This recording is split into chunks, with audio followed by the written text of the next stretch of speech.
No one is exempt from the obligation to teach the faith. But of course, exemption is mentioned in our writings. Those of you who are 70 years and older, you are exempt. But that's from fasting, not teaching. Women in their courses, of course, women, you are exempt.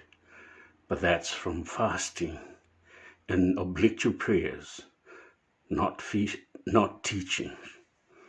Those of you who are under 15 years old, yes, you're exempt. But that's from fasting, not teaching. If you are sick, yes, you are exempt. But that's from fasting, not teaching. But of course, you cannot go out teaching if you are sick. You don't have the energy. But what I'm pointing out in here, it is not in our writings that it says that you are exempt from the obligation of teaching if you are sick. But what I can tell you, what it says in our writings, is that if you cannot go out teaching, you must appoint somebody who can. And there are funds set aside in our faith for such purpose, which is called the deputization fund. If you give generously to this fund, you are helping to send that somebody to teach if you cannot go out and teach yourselves. And I'm asking you not to treat deputization as secondary important. It should be considered and view it as important as you go out and teach yourself. I'll tell you the story of two great Baha'is in their service in the teaching field through their financial help. One of these believers is an American believer named Roy Wilhelm. Roy Wilhelm financed Martha Root's travelings, and Shoghi Effendi posthumously elevated him to the station of Hand the Cause of God. The other believer is a cousin of the Bab named Haji Mirza Muhammad Taqi.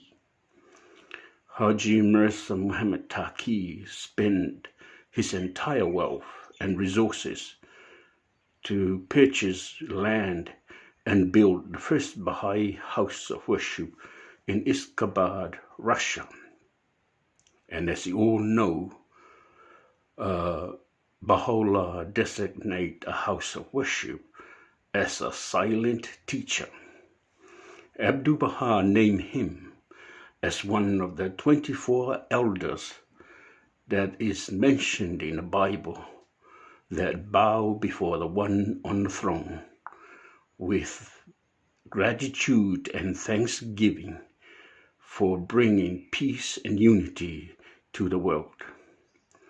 The one on the throne is Baha'u'llah, and the 24 elders that bow before the one on the throne are his apostles.